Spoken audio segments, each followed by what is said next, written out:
अस्सलामुअलैकुम, मैं हूं मोहम्मद जुनैद। शाहजेब खानजादा की गैर मौजूदगी में इस प्रोग्राम की मेज़बानी मैं कर रहा हूं। मुल्क में सियासी गहमा गहमी तेज़ हो गई है। साबिक़ वज़ीर आज़म शहबाज शरीफ जो हुकूमत जाते ही अपने भाई नवाज शरीफ के पास लंदन रवाना हो गए थे, वो तवील मुद्दत के बाद मंगल के रोज़ मुल्क वापस आए, लेकिन 48 घंटों के अंदर अंदर दोबारा लंदन पहुँच गए। मरियम नवाज भी लंदन पहुँच चुकी हैं, यानी नून लीग की चोटी की सियासी क़यादत इस वक्त लंदन में है। इस वक्त लंदन में आखिर क्या चल रहा है, इसकी तफसीलात आपके सामने रखेंगे, मगर इससे पहले मुल्क में होने वाली अहम सियासी पेशरफ्त पर बात करेंगे। मुल्क की तमाम छोटी और बड़ी सियासी जमातें सर जोड़कर बैठ गई हैं, क्योंकि इलेक्शन कमीशन ने आम इंतखाबात का प्रोग्राम वाज़े कर दिया है और मुल्क भर में जनवरी के आखिर में सूबाई और कौमी असम्बली की नशिस्तों पर आम इंतखाबात का ऐलान किया है। इलेक्शन कमीशन ने अपने ऐलान से पीपल्स पार्टी और तहरीक इंसाफ के 90 दिन में इंतखाबात करवाने का मुतालबे को भी अक्सर मुस्तरद कर दिया और 90 दिन के बजाय तकरीबन 170 दिन बाद इलेक्शन करवाने का ऐलान किया है। इलेक्शन कमीशन के जारी करदा एलामिये के मुताबिक आज इलेक्शन कमीशन ने हल्का बंदियों के काम का जायजा लिया है और फैसला किया है कि हल्का बंदियों की इब्तदाई फहरिस्त 27 सितंबर 2023 को शाया कर दी जाएगी।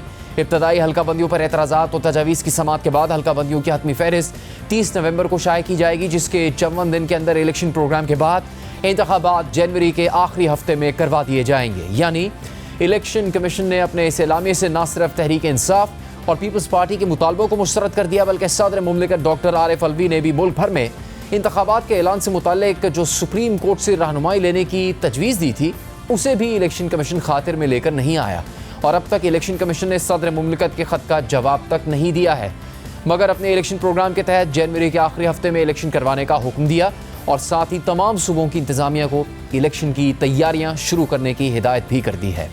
आज इलेक्शन कमीशन ने सिंध, पंजाब, खैबर पख्तूनख्वा और बलूचिस्तान के चीफ सेक्रेटरीज़ को हंगामी मरासिल भेजे हैं, जिसमें मौक़िफ़ इख्तियार किया गया है कि तमाम सूबों के चीफ सेक्रेटरीज़ इंतखाबात की तैयारियों के लिए इलेक्शन कमीशन की मावनत करें और मुतल्लिका डिप्टी कमिश्नर्स को भी ज़िले इलेक्शन कमीशन से फ़ौरी राबते की हिदायत दें।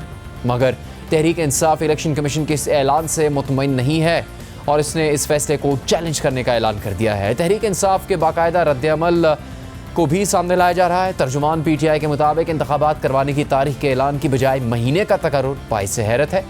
आइन असम्बली तहलील के बाद 90 रोज़ की मुद्दत में इंतखाबात का पाबंद करता है। जनवरी की कोई भी तारीख 90 रोज़ा आइनी मुद्दत से बाहर होगी तो 90 रोज़ में इंतखाबात का मामला सुप्रीम कोर्ट में ज़ेर समात है। सुप्रीम कोर्ट के हतमी फैसले तक 90 रोज़ से बाहर तारीख कौम के लिए कबूल करना मुमकिन नहीं। PTI को इंतखाबात की दौड़ से बाहर करने के लिए एड़ी चोटी का जोर लगाया जा रहा है। तहरीक इंसाफ अपना जहन वाजे कर चुकी है, लेकिन क्या उन्हें जस्टिस कादी फायजीसा की अदालत से इस हवाले से किसी रिलीफ की उम्मीद है? और पीपल्स पार्टी का इस ऐलान के बाद क्या लाएअमल होगा?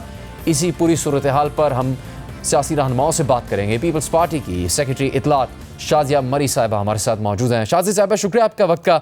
बिलावल भुट्टो साहब का मौक़िफ़ था कि अगर कोई ज़िद है, कोई मजबूरी है, इलेक्शन की तारीख आगे लेकर जानी है तो इलेक्शन कमीशन के हाथ में है, लेकिन वो कोई तारीख तो बताए। 90 दिन नहीं है तो फिर 95 दिन होंगे, 100 दिन में होंगे, 110 दिन में होंगे, 120 दिन में होंगे, वो तारीख पता लगनी चाहिए। अब अगर तारीख का अंदाज़ा सामने आ गया इलेक्शन कमीशन के प्रोग्राम से, तो क्या पीपल्स पार्टी मुतमईन है इससे? बिल्कुल। बहुत शुक्रिया जी।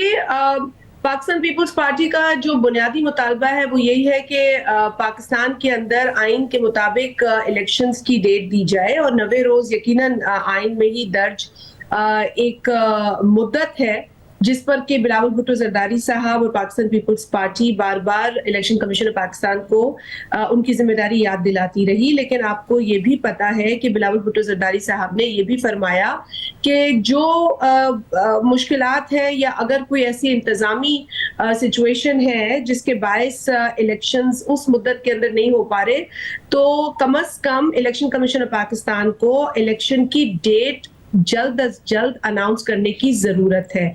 और चूंकि इस मुल्क के अंदर ये पूरा सिलसिला जो जनरल इलेक्शंस की वजह से इस वक्त केयर टेकर गवर्नमेंट के हवाले है, वो भी एक ऐसी सूरत हाल है जिससे मुल्क को निकलने की जरूरत है और प्रॉपर एक प्रोसेस को यहाँ इम्प्लीमेंट करना बहुत जरूरी है। तो हमारा मुतालबा जल्द अज जल्द इलेक्शन कराने के हवाले से है। आपके इंट्रोडक्शन पे जो मैंने बातें सुनी उसमें मैं बहैसियत पाकिस्तान पीपल्स पार्टी ये तो इस चीज से अखज़ नहीं करती हूँ अलामिये से कि हमारे मुतालबे को मुस्तरद कर दिया। मैं समझती हूँ कि इलेक्शन कमीशन ऑफ पाकिस्तान ने कम अज कम इलेक्शन की जानिब कदम बढ़ाया है। उसकी डेट तो अनाउंस नहीं की है लामिया में जैसे आपने फरमाया, लेकिन अंदिया दिया है कि इस महीने के इस हफ्ते में होगा। मेरा ख्याल है डेट पर बहस या तबसरा किया जा सकता है, लेकिन चूंकि कोई डेट सामने नहीं आई है तो इस चीज को मैं पॉजिटिवली लेती हूँ कि कम से कम इलेक्शन का अंदिया दिया गया। तो पीपल्स पार्टी की नज़र में शाज़िम अली साहिबा ये बहस नहीं है अब के इलेक्शन कमीशन का जनवरी के आखिरी हफ्ते तक इलेक्शन करवाना गैर आइनी है या आइनी फैसला है? चुनाव देखिए, हम तारीख से तो निकल गए ना। 90 रोज का एक था जो हम बहुत यकीन के साथ समझते हैं कि आइन की एक प्रोविजन है, एक जगह नहीं है बल्कि 3-4 मर्तबा आइन के अंदर इस बात का जिक्र है कि 90 रोज के अंदर इलेक्शन कराने चाहिए। और आपने देखा है कि हमने पुरजोर इस पर बात की है, मुतालबा किया है। इलेक्शन कमीशन ऑफ पाकिस्तान से पाकिस्तान पीपल्स पार्टी के वफद की मुलाकात भी हुई है। उस मुलाकात के नतीजे में जो डीलिमिटेशन का एक लंबा प्रोसेस था उसको रिविजिट करके उसमें उसको थोड़ा सा कम किया गया और 2 हफ्ते निकाले गए। लेकिन हम अभी भी समझते हैं कि अगर डीलिमिटेशन प्रोसेस, जो कि इलेक्शन कमीशन ऑफ पाकिस्तान समझती है कि कानूनी तौर पर उनकी जिम्मेदारी और उनको कराना ही है, तो हमारी उनसे ये रिक्वेस्ट आपके तवज्जुह से होगी कि एक बार फिर उस डीलिमिटेशन प्रोसेस को देख लिया जाए और कोशिश की जाए कि डीलिमिटेशन के प्रोसेस को कंट्रोवर्शियल ना बनाया जाए। जिस तरह से हल्का बंदियां की जा रही है, कोशिश ये की जाए कि वो कम से कम कंट्रोवर्शियल हो, क्योंकि यकीनी तौर पर ये पूरा अमल चैलेंज होता है, इस पे अपील्स आती हैं और वो प्रोसेस मुश्किल भी हो सकता है, उलझ भी सकता है। तो इलेक्शन कमीशन ऑफ पाकिस्तान को ये चाहिए कि जितना हो सके इस प्रोसेस को सिंपल रखें और कम से कम लोगों के इस पर एतराज हों, ताकि हम बाकायदा आइन के मुताबिक इलेक्शन के इनेकाद की तरफ जा सके। शाज़ी साहब, लेवल प्लेइंग फील्ड का तस्करा पीपल्स पार्टी की तरफ से बहुत किया गया है। तवक्को ये थी कि जब मरकज़ी मजलिस आमला का इजलास है तो उसमें कोई मौक़िफ़ वाज़े आएगा, लेकिन क्या पीपल्स पार्टी किसी चीज़ का लिहाज रख रही है या कोई मजबूरी है कि खुलकर टॉप लीडरशिप बात नहीं कर रही? बिलावल साहब ने कहा जरदारी साहब के पास इख्तियार है और उनकी वजह से हाथ बांध रखे हैं, तो उस पर कोई फ़ैसला अभी किया जाएगा या जो एतराज़ात थे जिस हद तक सामने आए हैं इतने ही एतराज़ात हैं पीपल्स पार्टी के?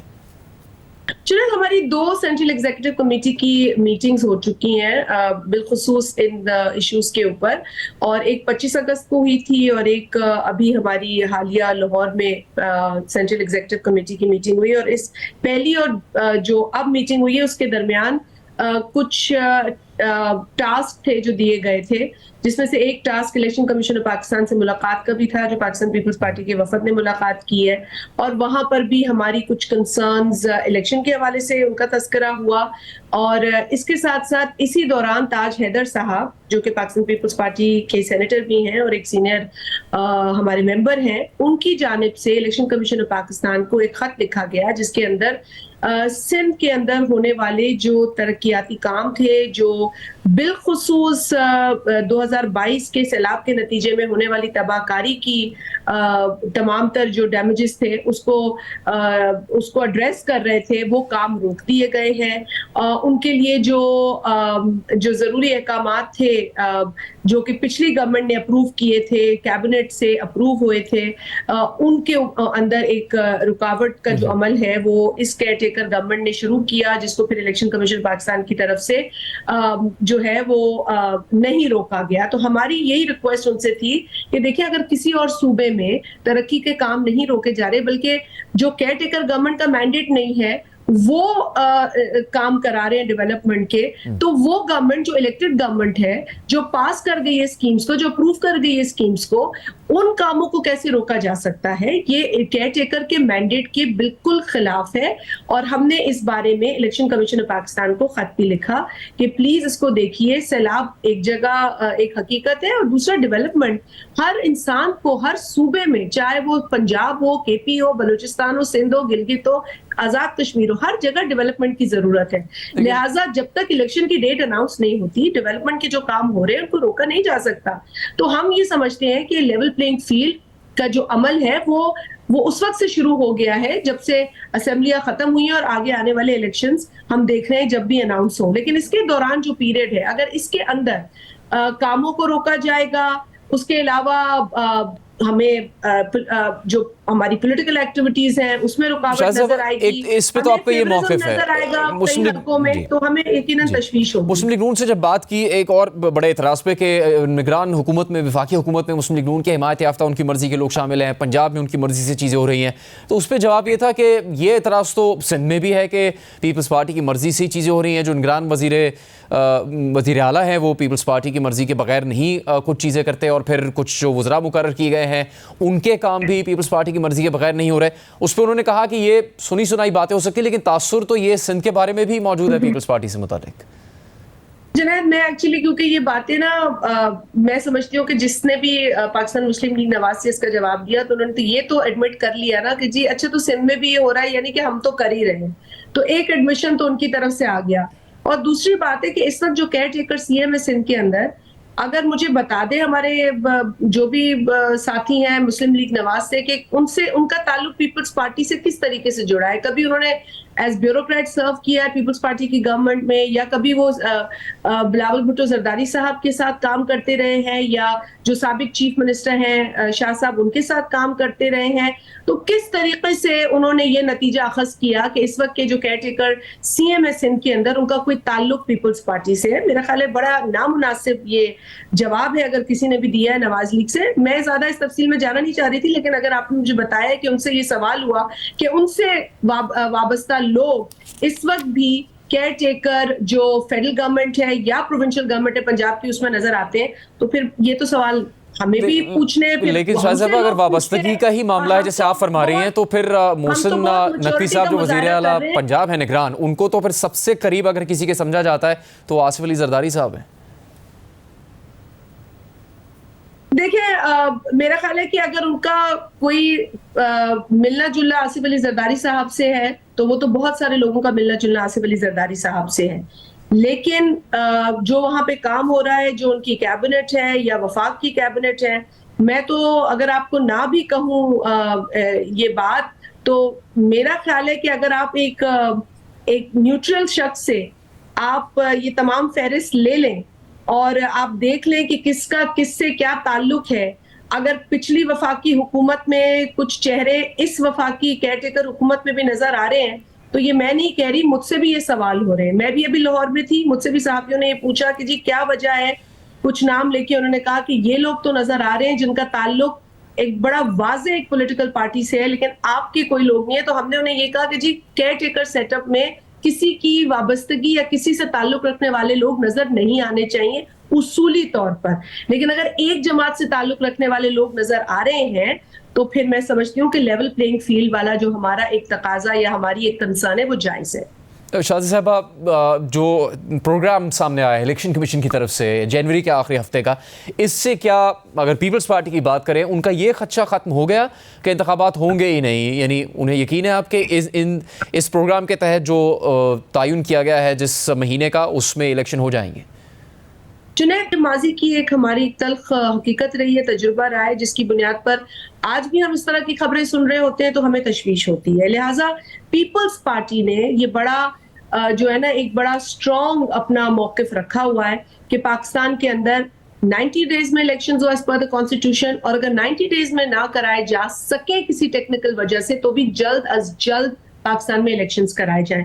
हमारा यही मुतालबा है। लेकिन अगर इलेक्शन कमीशन पाकिस्तान जनवरी का, देखिए पहले एक सियासी जमात अंदिया दे रही थी कि फरवरी में होंगे, जिसमें बिलावल भुट्टो जरदारी साहब ने फरमाया कि जी ना इलेक्शन कमीशन ने हमें बताया फरवरी में होंगे, ना मुझे पता है बहैसियत एक पार्टी के सरबराह के, ना अवाम को पता है। तो कोई एक सियासी जमात कैसे ऐलान कर सकती है कि फरवरी में इलेक्शन होंगे? जो ऐलान है वो आना चाहिए इलेक्शन कमीशन पाकिस्तान की तरफ से, जो कि इदारा है इस पूरी एक्सरसाइज को कराने की जिम्मेदारी के हवाले से। तो अब अगर इलेक्शन कमीशन पाकिस्तान कहता है कि जनवरी में उन्होंने अंदिया दिया है, तो ये काबिल कबूल है बात कुछ हद तक, लेकिन अब भी मैं समझती हूँ कि तारीख के हम मुंतजिर हैं और उस वक्त तक रहेंगे जब तक तारीख का ऐलान नहीं होता। बहुत शुक्रिया शाज़िया मरी साहिबा। हम बात करेंगे सीनियर माहिर कानून पाकिस्तान तहरीक इंसाफ के रहनुमा हामिद खान साहब से। हामिद साहब, बहुत शुक्रिया आपके वक्त का। इलेक्शन कमीशन की जानब से जो प्रोग्राम सामने लाया गया है इलेक्शन के हवाले से जनवरी के आखिरी हफ्ते में, तहरीक इंसाफ क्या करेगी अब इसके रद्द-ए-अमल में? आपकी तरफ से कहा गया है कि ऐलान से मुतमिन नहीं है, किस तरह से चैलेंज करेंगी? चूँकि सदर ने जब ख़त लिखा कि इलेक्शन कमीशन अदालत से रहनुमाई ले, इलेक्शन कमीशन ने तो उस पर कोई अमल नहीं किया, ख़त का जवाब भी नहीं दिया, तो अब इलेक्शन कमीशन के खिलाफ क्या हो सकता है?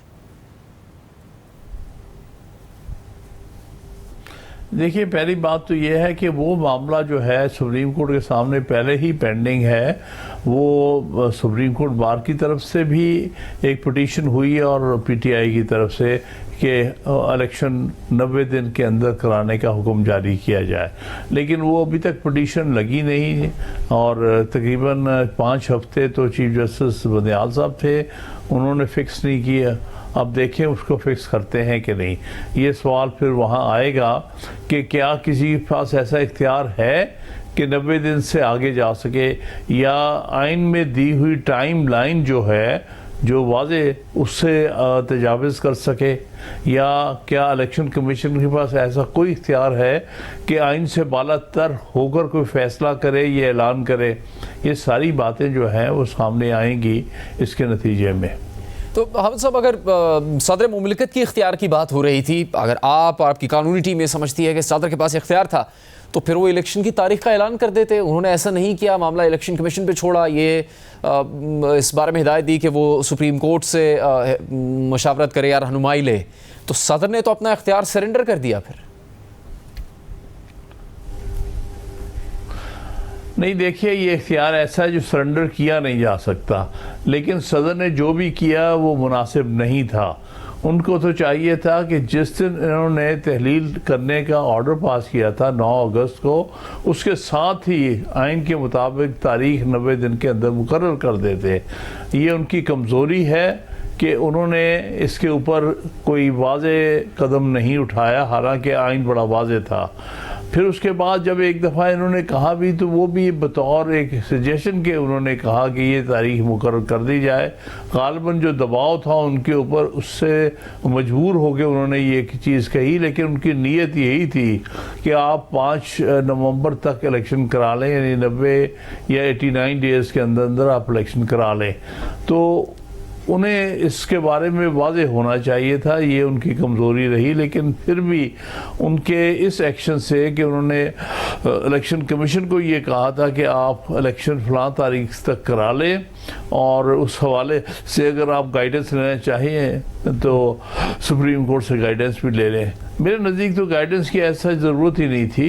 ये इलेक्शन कमीशन का फ़र्ज़ था और सदर का ये वाज़े इख्तियार था जिसको उन्होंने इस्तेमाल करना चाहिए था। साहब, आपको लगता है कि सदर को वाज़े तौर पर इलेक्शन का ऐलान करना चाहिए था, लेकिन दबाव की वजह से उन्होंने ऐसा नहीं किया, या फिर ऐसा है कि उनको भी मालूम है कि वो ऐलान नहीं कर सकते इलेक्शन की तारीख का, लेकिन उन्होंने तहरीक इंसाफ के दबाव की वजह से सिर्फ इस तरह का ख़त लिखा?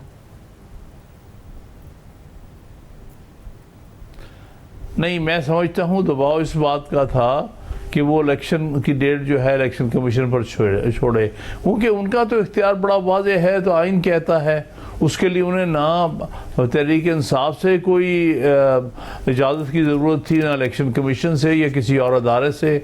ये तो आइन उनको ये इख्तियार देता है।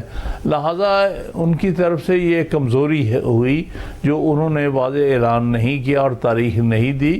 हर सूरत इसके बावजूद भी जो आइन की तरफ से एक वाज़े शिक है, वो तो उसको आप कहाँ ले जाएंगे, उससे आप आगे नहीं जा सकते, ना उसे तजावीज़ कर सकते हैं।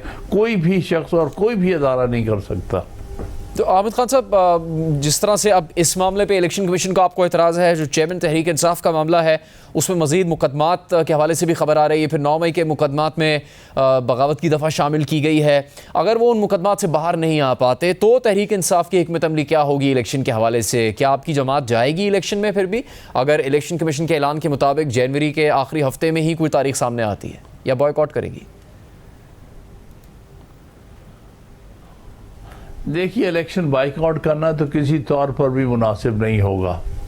वो इस बारे में तो यही कहा जाएगा कि लेवल प्लेइंग फील्ड नहीं दिया जा रहा पाकिस्तान तहरीक इंसाफ को। एक तो तहरीक इंसाफ के बेशुमार कारकुनान जो है इस वक्त जेल में हैं और बग़ैर किसी वजह के बेकसूर लोगों को उन्होंने जेल में रखा हुआ है, ख़वातीन को जेल में भेजा हुआ। और मैं समझता हूँ कि इमरान खान को विक्टिमाइज़ किया, ये केसेस नहीं बनते थे, ये सारे केसेस बनाए गए हैं। उनको सिर्फ सियासी सियासत से बाहर रखने के लिए, ताकि वो खुलकर इलेक्शन की तैयारी ना कर सके, ना ही इलेक्शन कैंपेन चला सके। तो ये तो बहुत बड़ी ज़्यादती हो रही है और बहुत ज़्यादा विक्टिमाइजेशन हो रही है। बहरहाल उनको ये हक हासिल है कि इवन चाहे तो जेल से भी ये अपनी पार्टी को लीड कर सकते हैं और ये इख्तियारात जो है वो ख़ुद भी इस्तेमाल करें और अपने बिहाफ पे वाइस चेयरमैन को भी बाइख्तियार करें। लेकिन अफसोस की बात यह है कि वाइस चेयरमैन और दूसरे पार्टी वर्कर्स को इस वक्त उन्होंने किसी न किसी बहाने डिटेंशन में रखा हुआ है, केस जाली केस बना के। तो इस तरह से पूरी पार्टी के ऊपर अजीब किस्म का दबाव है, पार्टी के साथ पूरी तरह से उन पर विक्टिमाइजेशन हो रही है, चेयरमैन के साथ हो रही है। तो ये बहुत ज़्यादती है। लेकिन मैं इसके बावजूद भी कहूँगा कि पार्टी को इलेक्शन में हिस्सा लेना है, क्योंकि पार्टी जो है इस वक्त मैं समझता हूँ पाकिस्तान में सब पार्टी से ज़्यादा मकबूल पार्टी है और इमरान खान साहब सब लीडर्स में सबसे मकबूल लीडर हैं। इसलिए ये उनका हक भी है और उनको अवाम के लिए, अवाम की खातिर इलेक्शन में जाना है और भरपूर हिस्सा लेना है। आमिर खान साहब, आपने भी कहा कि सदर ने जो ऐलान किया था वो मुनासिब नहीं था, तो इस सूरत में फिर अदालत से रिलीफ मिलना मुश्किल नहीं हो जाएगा, क्योंकि अगर सदर खुद ही अपने इख्तियार से पीछे हट गए हैं? देखिए, अदालत ने तो इख्तियार इस्तेमाल करना है जो आइन में कहा गया उसके मुताबिक। अगर कोई ऐसा अदारा है या कोई अहदेदार है वो अपना जो हक है या अपना जो इख्तियार है उससे इस्तेमाल नहीं करता, तो इसका मतलब ये नहीं है कि अदलिया भी नहीं कर सकती। जहाँ कहीं भी आइन की अमलदारी के ऊपर कमज़ोरी नज़र आएगी किसी भी अदारे की, उस कमज़ोरी को पूरा कर सकती है अदलिया। लिहाजा सुप्रीम कोर्ट जो है वो बिल्कुल डेट दे सकती है, डेट देने की मजाज है और वो इलेक्शन कमीशन को ये डायरेक्ट कर सकती हैं कि फ़लाँ तारीख को आप इलेक्शन कराएं, या वो इलेक्शन शेड्यूल भी दे सकते हैं, जिस तरह पिछली दफ़ा उन्होंने पंजाब में इलेक्शन शेड्यूल दिया था 14 मई का। आमिर साहब, सदर मुमलिकत पर दबाव की बात हो रही है, आपने भी उसका जिक्र किया। किस तरह का उन पे दबाव था आपके अगर इल्म में है, आपके ख्याल से क्या कोई मुलाकातें हुई थी ऐसी जिसकी वजह से उनके ऊपर किसी किस्म का दबाव था?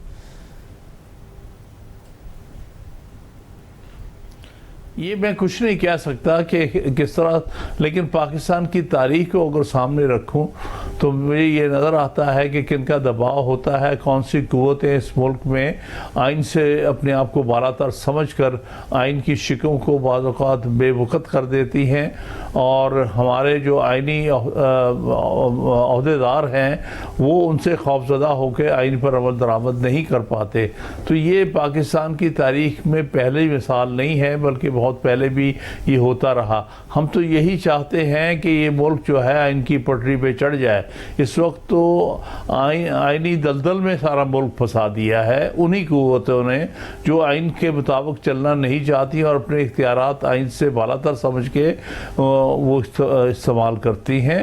लिहाजा ये एक मुल्क के लिए बहुत अफसोसनाक पहलू है, क्योंकि हर मुल्क जो है उसको अपने आइन के मुताबिक हर काम करना चाहिए और उसके दायरे के अंदर रहते हुए अपने फ़राइज़ अंजाम देने चाहिए। हामिद खान साहब, आपकी मुलाकात भी हुई है जेल में चेयरमैन तहरीक इंसाफ से, क्या मौक़िफ़ है इस वक्त मजमूई सूरत हाल पर उनका?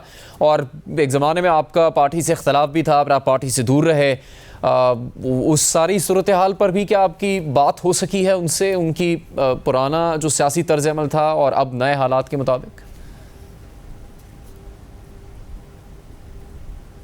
देखिए, उसके बारे में तो पहले बात हो चुकी थी जब चेयरमैन साहब से मुलाकात हुई मेरी इख्तलाफात के आखिर में, जब उन्होंने ख़ुद चाहा मुझसे मिलना, तो उसमें तो वाज़े मैंने कर दिया था कि मैंने तब भी पहले ये कहा था कि इस मुल्क में इस्टेब्लिशमेंट का सियासत में रोल ठीक नहीं है, इसलिए इस्टेब्लिशमेंट के ज़रिए इक़्तिदार में आना किसी तौर पर भी ना आइनी मफाद में है ना मुल्की मफाद में है। लेकिन बहरहाल उस वक्त जो भी आपने किया सो किया और आपने उसका प्रैक्टिकली अपने सामने तजुर्बा करके देख लिया। अब वो मानते हैं कि गालिबन ये गलती थी। हमने जो भी इक़्तिदार में आना है तो जमहूरी तरीके से आना है, किसी की मदद से नहीं, किसी के कंधे पे चढ़ के नहीं आना। उस हद तक तो उनका मुकम्मल इत्तेफाक है मेरे साथ। जहाँ तक ये मुलाकात हुई है उसमें उन्होंने यही कहा कि हमें जो है आइन के अंदर रहते हुए इलेक्शन कराने चाहिए और इलेक्शन पर मुसर होना चाहिए कि आप 90 दिन के अंदर इलेक्शन कराएं। एक दफ़ा आप इससे बाहर चले जाते हैं फिर कोई गारंटी नहीं है कि 90 दिन में होंगे या 190 दिन में होंगे। कहने को तो उन्होंने कह दिया कि जी जनवरी के आखिर में कराए जाएंगे, तारीख तो नहीं दी, लेकिन एक बहाना बनाया है उन्होंने 90 दिन जो कि आईनी जो थी एक ज़रूरत, उसको टालने के लिए एक बहाना बनाया है हल्का बंदियों का। और इससे कोई चीज़ बैद नहीं है कि कोई और बहाना बना के मज़ीद उसको इल्तवा में डाल दें। लिहाजा एक दफ़ा आप आइन के हदूद से बाहर हो जाते हैं तो फिर कोई पता नहीं होता कि कब आप आइन की हदूद के अंदर आए। बहुत शुक्रिया हामिद खान साहब प्रोग्राम में बात करने के लिए। इलेक्शन कमीशन के इस ऐलान पर मुस्लिम लीग नून का मौक़िफ़ क्या है, नवाज शरीफ क्या वतन वापस आएंगे भी या नहीं, और शहबाज शरीफ एक बार फिर लंदन क्यों गए हैं, बात करेंगे एक ब्रेक के बाद। ब्रेक के बाद एक बार फिर खुशामदीद। इलेक्शन कमीशन ने ऐलान कर दिया है कि जनवरी 2024 के आखिरी हफ्ते में इलेक्शन की तारीख होगी। हम बात करेंगे मुस्लिम लीग नून के रहनुमा तलाल चौधरी से, जिनकी पार्टी के सरबरा नवाज शरीफ मुल्क से अब तक बाहर हैं और उनकी वतन वापसी की बाज़कश भी चल रही है। तलाल चौधरी साहब, ख्वाजा आसिफ साहब का कहना यह था कि अभी तो फील्ड ही नहीं लगी तो फिर लेवल प्लेइंग का फैसला कैसे होगा, तो अब तो फील्ड तकरीबन लगने वाली है। मुस्लिम लीग नून का इलेक्शन कमीशन के इस ऐलान पर क्या मौक़िफ़ है, कबूल करती है मुस्लिम लीग नून के इस तरह से ऐलान किया गया इलेक्शन कमीशन की जानिब से इलेक्शन प्रोग्राम का? बिस्मिल्लाहिर्रहमानिर्रहीम। देखिए, इलेक्शन किसी भी वक्त होता, हम तो इसका बहुत देर से इंतजार कर रहे थे, क्योंकि 2018 का इलेक्शन एक रिग्ड इलेक्शन था, एक ऐसा इलेक्शन था जिसने पाकिस्तान को अंधेरों में धकेला है, पाकिस्तान को डिफॉल्ट तक ले गया है। और अब पाकिस्तान को एक ऐसा इलेक्शन चाहिए जो साफ और शफाफ हो, पाकिस्तान को एक ऐसी क़यादत दे सके जो इन मसाइल से पाकिस्तान को निकाल सके, और वो क़यादत जो वोट से आए। तो हम तो वेलकम करते हैं और हम हमेशा इलेक्शन लड़ने के लिए तैयार रहते हैं। तो तलाल चौधरी साहब, जो वापसी का मामला है नवाज शरीफ साहब की, उसके हवाले से भी मुख्तलिफ खबरें आ रही थी। ये कहा जा रहा था कि शहबाज शरीफ, जो कि एक ही दिन हुआ था उन्हें क़याम किए पाकिस्तान में, वो कोई पैगाम लेकर जा रहे हैं। मरियम औरंगज़ेब साहिबा कहती हैं कि मुस्लिम लीग नून के सदर शहबाज शरीफ नवाज शरीफ के बुलाने पर अहम मशावरत के लिए गए हैं। तो जिस चीज़ का बिल्कुल ही अंदाज़ा नहीं था, सब जगह से कहा जा रहा था कि इलेक्शन शायद होंगे ही नहीं, होंगे तो ये नहीं पता कब होंगे, उस तक का इम्कान पैदा हो गया है। लेकिन नवाज शरीफ साहब की वतन वापसी के ऊपर अभी तक बादल ही मंडला रहे हैं तारीख का ऐलान होने के बावजूद। देखिए, मुस्लिम लीग नून का हमेशा मौक़िफ़ यही रहा है कि अगले इलेक्शन में मियां नवाज शरीफ मुस्लिम लीग नून की को भी हेड करेंगे या उसकी कैंपेन को वो रन करेंगे। बल्कि पाकिस्तान की जो सियासत है वो तो हमेशा ही नवाज शरीफ के गिर्द घूमती है। नवाज शरीफ लंदन में हो या लाहौर में हो, और पिछले 40 साल से या नवाज शरीफ हैं या एंटी नवाज शरीफ हैं। सो नवाज शरीफ पाकिस्तान आएंगे, और इस वक्त पाकिस्तान के जो पहाड़ जैसे मसाइल हैं जिनसे कोई आम लीडर जिसको हल नहीं कर सकता, अगर किसी में अहलियत है, जिसने पहले भी करके दिखाया है, जो अब भी करके दिखा सकता है, वो नवाज शरीफ है। लोड शेडिंग हो, दहशतगर्दी हो, इकॉनमी हो, गरीब की रोटी हो, और इस मुश्किल तरीन हालात में अगर कोई इससे निकाल सकता है तो वो नवाज शरीफ है। नवाज शरीफ आएगा, गरीब का चूल्हा चलाएगा, पाकिस्तान को फिर से एक दफा उसकी इज्जत बहाल करवाएगा। इंशाअल्लाह ताला हमने पहले भी करके दिखाया था, हम फिर करके दिखाएंगे अगर पाकिस्तान के लोगों ने नवाज शरीफ पर एक दफा उसी तरह एतमाद किया जिस तरह 2013 में। 4 बरस में तो ये हो नहीं सका जो आप सब कुछ कह रहे हैं, और नवाज शरीफ साहब भी वापस नहीं आ सके। अभी क्या पैगाम रसानी हो रही है लंदन में, उसके बारे में कुछ इल्म है आपको? ख्वाजा आसिफ पहले ही एतराज कर चुके थे कि शहबाज शरीफ इसहाक डार को वापस आना चाहिए। वो 1 महीना वहां रहे, वापस आए और आते ही फिर चले गए। देखिए, फिक्र ना करें, कोई ऐसी बात नहीं है। ये हमारी इंटरनल जो पार्टी की चीजें हैं। यकीनन मियां नवाज शरीफ की वापसी पाकिस्तान एक बड़ा इवेंट है, सिर्फ मुस्लिम लीग नून के लिए नहीं बल्कि पाकिस्तान की सियासी तारीख में भी ये बहुत बड़ा एक इवेंट होगा। तो उसको मैनेज करने के लिए और उसकी बाकी चीजें तय करने के लिए बार बार हमारी पार्टी में पिछले 1 माह से लगातार मीटिंग्स हो रही हैं, हर लेवल पर हो रही हैं, हर विंग कर रहा है। तो उसी सिलसिले में अगर शहबाज साहब 1-2 दिन के लिए आए हैं तो ये हमारी इंटरनल मुस्लिम लीग नून के जो चीजें हैं मियां नवाज शरीफ के इस्तकबाल के लिए, उसकी तैयारी के लिए आए। तो वापसी की तारीख में तो कोई मसला नहीं हो गया नवाज शरीफ साहब की? वापसी की तारीख अनाउंस हो चुकी है और इंशाअल्लाह ताला उसी तारीख को मियां साहब लाहौर आएंगे और पाकिस्तान की तारीख का सबसे बड़ा इस्तकबाल और सबसे बड़ा इज्तिमा 21 अक्टूबर 2023 को होगा। उससे मुतालिक आपके रहनुमा ये कह रहे हैं कि बड़ा इस्तकबाल ही नहीं किया जाएगा चूंकि वो लोगों को डिस्टर्ब नहीं करना चाहते और परेशान नहीं करना चाहते। देखिए, इस्तकबाल का मकसद है, यकीनन हम नहीं चाहते कोई ऐसी बड़ी जगह हमें चाहिए जिसमें इतने लोग समा सकें और ये भी हम चाहते हैं कि ऐसी जगह वह हो जो कि कम से कम फिर लोगों को पता चल जाए कि वो हर कोई नहीं भर सकता और हर किसी के आने पे लोग इस तरह इस्तकबाल नहीं करते। और मियां नवाज शरीफ जो हैं वो अगर उसको पाकिस्तान की सियासत में आप कोई भी बड़े प्रोजेक्ट देख लें, आप पाकिस्तान के लिए किए गए काम देख लें, एटमी धमाके से लेकर मुआशी धमाका CPEC से लेकर गरीब की रोटी से लेकर और सड़कों और कॉलेज स्कूल हर तरह की चीजें 70% ऐसी हैं जिस पर तख्ती नवाज शरीफ या नून लीग की लगी है। अगर नवाज शरीफ और शहबाज शरीफ के 10 साल पाकिस्तान के 75 साल में से निकाल दिए जाए तो 1947 वाला पाकिस्तान बचता है, यानी खंडरात वाला। सो अल्हम्दुलिल्लाह हमने हमेशा डिलीवर किया है, एक दफा फिर इस मुश्किल हालात में डिलीवर करेंगे और नवाज शरीफ ही दोबारा पाकिस्तान की सियासत को और पाकिस्तान को लीड करेंगे। ये तलाल साहब आपका हुस्न नज़र है कि आप इसको पार्टी की इंटरनल मीटिंग कह रहे हैं, पूरी पार्टी एक तरफ 3 लोग एक तरफ, ये तो फैमिली मीटिंग हुई ना। मरियम नवाज साहिबा, शहबाज शरीफ और नवाज शरीफ होंगे सिर्फ, पार्टी का इससे क्या ताल्लुक है? देखिए, फैमिली में उनके बहुत सारे और भी लोग होंगे ना जी, आप उनके नाम भी नहीं जानते होंगे। ये वो लोग हैं जिन पर लोग इत्मीनान करते हैं। तो उनके नाम नहीं पता होने चाहिए पब्लिक को अगर आप सबसे बड़ी पार्टी का दावा करते हैं मुल्क की जमात होने का? गुजारिश सुने, देखिए मैं आप कह रहे हैं ना फैमिली की कोई मीटिंग होगी, ये फैमिली की मीटिंग नहीं है। फैमिली में तो और भी बहुत सारे लोग आते हैं और लेकिन सियासत में वही रहता है या जिसको लोग पसंद करते हैं। और शहबाज शरीफ साहब प्रेसिडेंट हैं, मरियम नवाज साहिबा चीफ ऑर्गेनाइजर हैं और यकीनन ये सारे लोगों को इन पर पार्टी का भी इत्मीनान है, लोग भी इन्हें अपना इस पार्टी के बड़े लीडर मानता है। सो मेरा ख्याल है ये पार्टी के मामलात जो हैं वो यकीनन इसमें और भी लोग शामिल होंगे और पार्टी की कई लेवल्स पर हर मीटिंग्स हो रही हैं और होंगी मजीद। मियां साहब के इस्तकबाल तक हर आदमी को, नीचे से कारकुन से लेकर हर ओहदेदार को इत्मीनान में लिया जा रहा है, हर ओहदेदार को इन्वॉल्व किया जा रहा है और तमाम बैंक्स, तमाम ओहदेदार हर लेवल पर इन्वॉल्व हैं मियां साहब के इस्तकबाल के लिए। तलाल साहब, मैं आपसे ये सवाल पूछता कि क्या नवाज शरीफ साहब को या मुस्लिम लीग नून को ये खदशा या डर है कि वापस आएंगे तो मुकदमात का सामना करना पड़ेगा, फिर से उन्हें गिरफ्तार कर लिया जाएगा, जेल जाना पड़ सकता है जब तक मुकदमात का मामला हल नहीं हो जाता? लेकिन ये सवाल शायद सही नहीं होगा चूँकि डर और खदशा तो है, इसीलिए तो 4 साल से आए नहीं वापस, वरना आ जाते पहले। अब चीफ जस्टिस के बदलने के बाद आने की डेट का ऐलान किया गया है। अब भी क्या खदशा है मुस्लिम लीग नून को कि उनको मुकदमात का सामना करना पड़ सकता है नवाज शरीफ को और फिर जेल भी जाना पड़ सकता है उन्हें, चूँकि पीपल्स पार्टी के कई रहनुमाओं ने कहा कि नवाज शरीफ वापस आएंगे तो पहले जेल जाएंगे?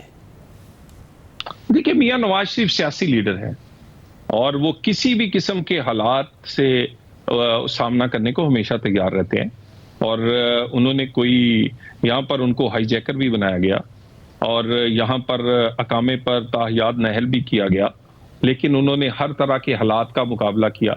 उनकी फैमिली को, उनकी पार्टी को, उनके करीबी साथियों को, नाअहलियों से लेके काल कोठरियों तक हर चीज देखना पड़ी, लेकिन उन्होंने सामना किया। खुद भी सबसे पहले खुद एग्जाम्पल बने, फिर उनकी पार्टी ने भी उनके साथ खड़े रही। तो इससे कोई डर नहीं है और पाकिस्तान उनका मुल्क है, वो पाकिस्तान के बेटे हैं। इस वक्त सबसे ज्यादा जरूरत है पाकिस्तान को नवाज शरीफ की।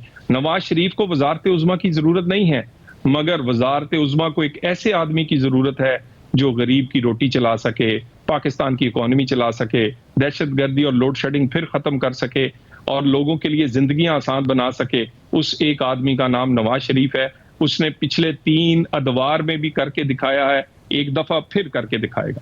तो तलाल साहब, खबरें आ रही हैं कि सिंध में भी दिलचस्पी है या इस तरह का दबाव है मुस्लिम लीग नून पर कि यहाँ आकर भी इंतखाबी मुहिम चलाई जाए। उसके लिए क्या करेगी मुस्लिम लीग नून? क्या मरियम नवाज़ आएंगी यहाँ पर सिंध में, कराची में जलसे करेंगी? क्या नवाज शरीफ की वापसी पर इसका फैसला होगा? चूँकि यहाँ पर आपके जो सरकर्दा रहनुमा थे उनको तो मुस्लिम लीग नून ने खुद ही दूर कर दिया है जमात से, तो बज़ाहिर ये नहीं लगता कि सिंध की, कराची की कोई परवाह है मुस्लिम लीग नून को। देखिए, पार्टी ने मेरी और मेरे चंद साथियों की भी ड्यूटी लगाई थी। कुछ दिन पहले मैं भी कराची और सिंध आया था। सिंध में जितनी मुस्लिम लीग नून के लिए गुंजाइश है, मेरे लिए तो वो बड़ा हैरान कुन था। बहुत लोग चाहते हैं कि कराची भी लाहौर जैसा बने, लोग चाहते हैं कि सिंध भी पंजाब जैसा बने, और लोग हमें वोट देना चाहते हैं। हमारा ये मुल्क है, मुस्लिम लीग नून का हक है कि वो जिस तरह बाकी पार्टियां पूरे मुल्क में इंतखाब लड़ सकती हैं या कैंपेन कर सकती हैं, मुस्लिम लीग नून भी सिंध में और कराची में अपने इंतखाबी कैंपेन करे। उसके लिए सारी लीडरशिप आएगी इंशाल्लाह ताला, भरपूर तरीके से इलेक्शन लड़ा जाएगा। और मैं पहले भी कह चुका हूं और फिर कह रहा हूं, सिंध में भी हम सरप्राइज देंगे। तलाल चौधरी साहब, किसी भी सतह पर मुस्लिम लीग नून का पीपल्स पार्टी से साबिक सदर आसिफ अली जरदारी साहब से राब्ता है? उनकी तरफ से जो एतराज़ात मुसलसल सामने आ रहे हैं। देखिए जी, मेरा ख्याल है कि ये बातें, राब्ते तो पार्टियों के आपस में रहते हैं, मगर किसी खास नुक्ते पर राब्ता है या नहीं, ये तो सीनियर लीडरशिप जो है वो ही आपको बता सकती है। इसके बारे में मेरे पास कोई मालूमात नहीं। तो आपने उनके बयानात देखे हैं, बड़ी खुलेआम अब तो मुस्लिम लीग नून के बारे में बात हो रही है, लेवल प्लेइंग फील्ड के हवाले से, मुस्लिम लीग नून को ज़्यादा सहूलतें मिलने के हवाले से, और फिर सबसे ज़्यादा अहम बात तो ये सामने आई कि कहा गया आपकी जमात के बारे में कि जब मुश्किल वक्त होता है तो पैर पकड़ते हैं, और जब वो मुश्किल वक्त गुजर जाता है तो फिर गला पकड़ लेते हैं। देखिए, लेवल प्लेइंग फील्ड की सबसे ज़्यादा ज़रूरत तो नून लीग को है। नवाज शरीफ को पिछले 25 साल में सिर्फ एक इलेक्शन लड़ने की इजाजत हुई है। वो 2002 का नहीं लड़ सके, वो 2008 का नहीं लड़ सके, 2013 का लड़ा, 2018 में उन्हें बाहर रखा, और अभी 23 में भी उन पे कई कोशिश की गई कि उनको बाहर रखा जाए। तो वो 25 साल में जिसको एक दफा इलेक्शन लड़ने दिया, लेवल प्लेइंग फील्ड तो सबसे ज्यादा उसको चाहिए, और हम तो लेवल प्लेइंग फील्ड को हमेशा वेलकम करते हैं। बाकी पाकिस्तान पीपल्स पार्टी के जो बयानात हैं, ये इंतखाबात में माहौल को गर्म करने के लिए हैं। ऐसे किसी बयान का मैं जवाब नहीं दूंगा जिससे तलखी बढ़े, बल्कि मैं तो बात करना चाहता हूं परफॉर्मेंस पे, पाकिस्तान के मसाइल पे। बात बिलावल साहब इस बात पे करें कि इस वक्त जो पाकिस्तान के मसाइल है वो कौन हल कर सकता है, वो गरीब की रोटी और इकोनॉमी कौन चला सकता है, किसके पास बेहतर प्लान है, कारकर्दगी किसकी अच्छी रही है माजी में। आए हम मुआवजा करें सिंध का, पंजाब का, केपी का, बलोचिस्तान का, कि जिनकी हुकूमतें रही उन्होंने डिलीवर क्या किया। आए हम इस बात पे बात करें कि पाकिस्तान के मसाइल हल कौन कर सकता है, किसके पास प्लान है, किसके पास टीम है। तो वो जिसके पास टीम है, जिसके पास प्लान है, वो नून लीग है और नवाज शरीफ है। तलाल चौधरी साहब, बहुत शुक्रिया आपका।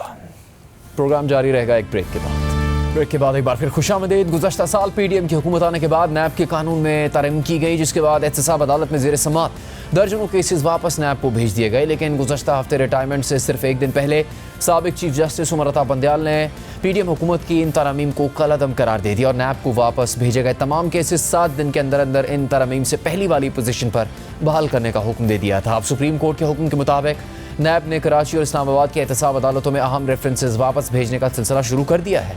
कराची की एहतसाब अदालत को 90 केसेस वापस मौसूल हुए हैं, जबकि इस्लामाबाद की एहतसाब अदालत को 80 केसेस वापस भिजवाने का सिलसिला शुरू हो गया है।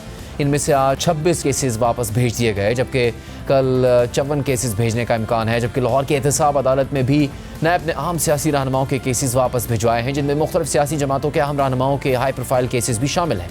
इस्लामाबाद की एहतसाब अदालत में क्या कुछ होता रहा, हम इसी बारे में बात करेंगे जियो न्यूज़ के नुमाइंदे अरफा फ़ैरोज़की से। अरफा, इस्लामाबाद की एहतसाब अदालत में क्या कार्रवाई हुई है और अमली तौर पर अब ये मुकदमा वापस आ रहे हैं, तो फिर अगले चंद दिनों में क्या हो सकता है? देखिए, सुप्रीम कोर्ट की रोशनी में आज नैब की जो टीम थी और जो उनके तफ्तीशी अफसरान थे वो आज एहतसाब अदालत पहुँचे, और एक कानूनी तरीक़ेकार होता है इसका। ऐसा नहीं कि नैब की टीम डायरेक्टली जो केसेस हैं वो जाकर एहतसाब अदालत के जज के सामने जो है वो उनके समाअत के लिए जो है मुकर्रर कर दिया जाएगा। उनका एक तरीक़ेकार होता है। रजिस्ट्रार एहतसाब अदालत की जो है वो कमरे में आज नैब की टीम पहुँची और उन्होंने डिस्कशन की, कानूनी पहलुओं पर जो है उस पर बात की। 80 केसेस जो हैं वो नैब के इसमें रेफरेंस आए हैं, और उनमें जो कुछ नॉन केसेस, जो मशहूर केसेस, उनमें अगर आप बात कर लें तो साबिक वज़ीर आज़म यूसुफ रज़ा गिलानी के ख़िलाफ़ जो है वो 2 केसेस हैं। तोशा खाना केस है उसमें, और यूनिवर्सल सर्विसेज का केस है। फिर साथ में जो साबिक वज़ीर आज़म शौकत अज़ीज़ हैं उन पर 2018 में रेफरेंस बना था। साबिक वज़ीर आज़म जो राजा परवेज़ अशरफ हैं उनके ख़िलाफ़ 5 रेफरेंस हैं, और उनमें से एक जो रेंटल पावर का भी रेफरेंस है जिस पर फ़र्द जुर्म आयद हो चुकी है। और साबिक सदर आसिफ अली ज़रदारी के ख़िलाफ़ जो है वो 2 रेफरेंस आए जिसमें पार्क लेन का रेफरेंस है। तो ये कुछ मशहूर रेफरेंसेस हैं और ये अब एहतसाब अदालत में आएंगे। लेकिन इस जो पहले दिन जो आज का रोज़ था उसमें जो जज मोहम्मद बशीर हैं एहतसाब अदालत के, उन्होंने प्रोसिक्यूटर के साथ भी एक इब्तदाई समाअत, इसे आप कह लें, उनके साथ कानूनी मुशावरत की कि कौन सा केस जो है वो किधर रेफ़र करना चाहिए, क्योंकि सिर्फ एक वाहिद एहतसाब अदालत में ये केसेस नहीं चलेंगे। 3 एहतसाब अदालतें जो है वो बनाई जाएंगी और मुतलका जो केसेस हैं वो उन अदालतों में भेजे जाएंगे। अभी वजारत कानून से जो 2 जजेस हैं एहतसाब अदालत 2 और 3, उनके लिए भी जजेस को जो है वो तैनात किया जाएगा, उसका नोटिफिकेशन जो है वो जारी किया जाएगा, और उसके बाद ये केसेस की जो है वो समाअत बाकायदा तौर पे शुरू होगी। आज जो कुछ केसेस जो सबमिट हो गए थे, जिन पर तारीखें दे दी गई हैं, जो उन पे जो जो उनका रिकॉर्ड है नैब ने, जो तफ्तीशी अफसरान हैं जो उन्होंने जमा करा दी, उनमें से फरजाना राजा जो पीपल्स पार्टी की रहनुमा हैं, उनके खिलाफ जो बेनज़ीर इनकम सपोर्ट प्रोग्राम का केस था वो जमा हो चुके हैं, जबकि राजा परवेज़ अशरफ के खिलाफ रेंटल पावर का केस वो जो है वो जमा हो चुका है। इसके साथ साथ यूसुफ रज़ा गिलानी के खिलाफ यूनिवर्सल सर्विसेज का फंड्स का जो केस था वो भी जमा हो चुके हैं। तो अब देखना होगा कि इसमें कल जो है वो आज 26 रेफरेंसेस जो है उनका रिकॉर्ड एहतसाब अदालत में दायर कर दिया गया था। अब 54 रेफरेंसेस जो है वो रह गए हैं। कल जज मोहम्मद बशीर उनके साथ मजीद जो है वो कानूनी पहलुओं पर प्रोसिक्यूटर्स जो है वो बात करेंगे, और रिकॉर्ड जो है वो एहतसाब अदालत आता रहेगा। उसके बाद फिर बाकायदा तौर पर जो है इन 3 एहतसाब अदालतें हैं उनमें जो मुतलका अदालतों में इन रेफरेंसेस को जो है वो समाअत के लिए मुकर्रर किया जाएगा। उसके बाद जो है बाकायदा समाअतें जो शुरू हों। बहुत शुक्रिया आपका हरफा फ़ेरोज़ इस तफसील के लिए। प्रोग्राम का वक्त ख़त्म होता है, इजाज़त दीजिए।